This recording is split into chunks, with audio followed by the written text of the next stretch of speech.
thing. I get you It's find that very offensive. I get that. Absolutely. I get that.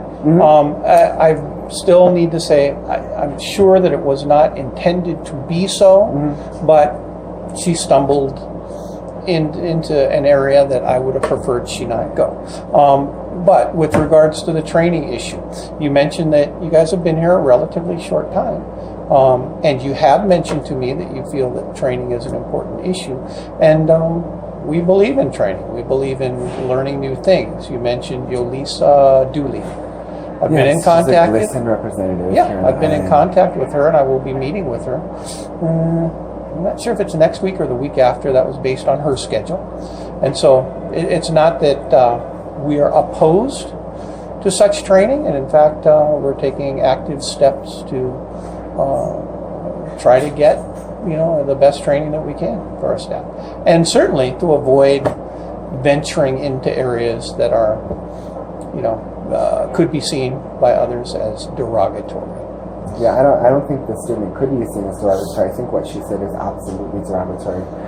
And when you make a statement stating that she possibly didn't intend it to sound derogatory, many church organizations just a few years ago here in the state of Hawaii, when there was a fight for marriage equality for LGBT people here, many of them made statements that were highly derogatory. And many of those people come off very kind and nice, and it may not come off as, where their intent wasn't to be derogatory, because their religious beliefs basically stipulate that you shouldn't have equal rights, right?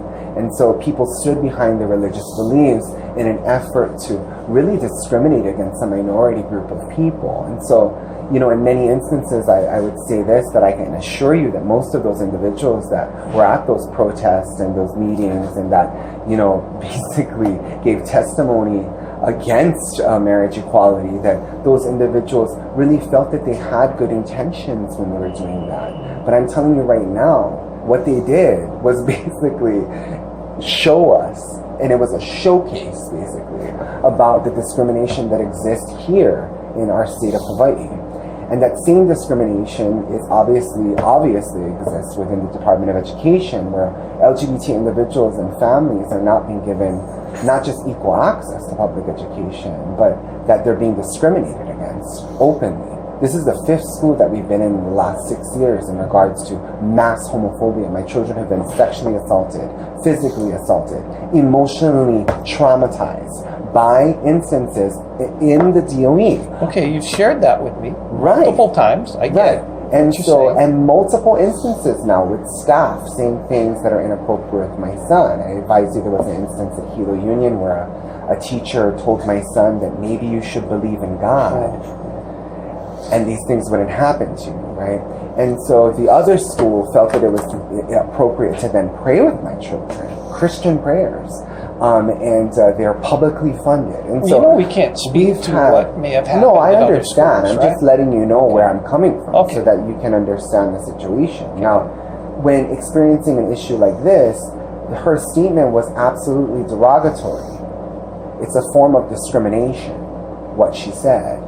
And so I'm going to be filing a civil rights complaint against this particular employee. But I also want you to know that right now we're recording the conversation. This is a verbal complaint to you in regards to her employment here, because I feel that her employment here jeopardizes the safety of all students at your school.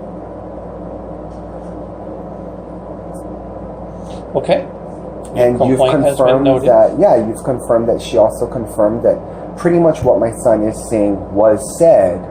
You're trying to base it on the interpretation of what's being said and the perspective of what's being said. As I'm seeing it as derogatory. Right. That's your interpretation. Right. And you're seeing it as that it was not done with ill intent. Well, I think it's a difference of perspective and understanding that was taken away from the conversation. Right? Would it be different if she said, I would be embarrassed to be seen with my mother if she was black or African American? That's not my place to say so. If a scenario occurred where a staff member told a student that they would be ashamed to be seen with their mother if their mother was black, and then asked the student if they were okay with having a black mother, would that situation be seen as derogatory or discriminatory? Okay, I'm not answering that question. So you have at this no time. answer. Okay, that's interesting, because I see it as the same exact scenario. I'm just replacing I understand. gay race. I think you basically. shared that earlier today. I understand your perspective. Okay, I just wanted to make sure that it's clear. Because when you make a statement like that, a statement like this basically is so derogatory that I would see it as basically, causing a termination to occur. Only because this particular employee has exemplified not just bias, but a discriminatory remark to my son. Mm-hmm. So it not only made him feel uncomfortable, she's basically exposed to you that she has, I guess, issues with discrimination. And so as an organization, for you to embrace an individual that is homophobic, say for instance, you're embracing an individual that cannot perpetuate a healthy, safe, inclusive environment for all of your students at your school. Okay. And so I'm not sure if you're willing to continue to have an employee that's that way as a part of your school, right? Okay. Well, first off, she hasn't been found to be that way. I understand that your perspective of this, and I hear your complaint with regards to that, but there's going to need to be a finding of fact, and it may not be that she's everything that you're making her out to be right now. And the finding of fact, I mean, what would that conclude? You just concluded in the meeting today that basically she made this statement, and so basically, you're factually saying right now, I did talk to her, she did make this statement, it wasn't done in ill intent, is what you said to me. Yes. Right. So and then believe you're it also wasn't done in saying, ill intent. right, and you're also saying though that it did occur. So when you say to me that there needs to be a finding of fact and or an investigation, the investigation already occurred. Okay, well, you understand that an investigation doesn't necessarily lead to termination. You're talking about termination, right? That's highly serious. I will openly tell you that when an employee does something like this to a student, they absolutely need to be fired and terminated immediately. Okay. As soon as you verify that this is a statement that she made and that it goes against Title IX, right, that she violated Title IX, you need to take it incredibly seriously, because now you have an employee that's working here at your organization that believes in discrimination.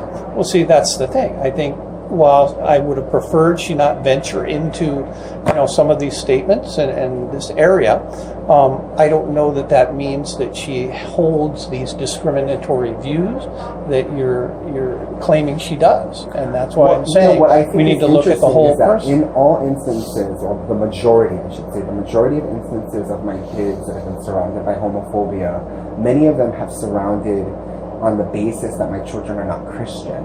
And so I would be very curious to know if her personal religious beliefs were that of a belief system that discriminates against my minority.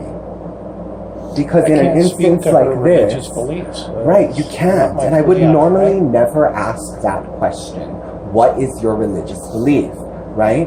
But in this particular instance, I believe that it now becomes a plausible question. It becomes a reasonable question, because why would you make this statement?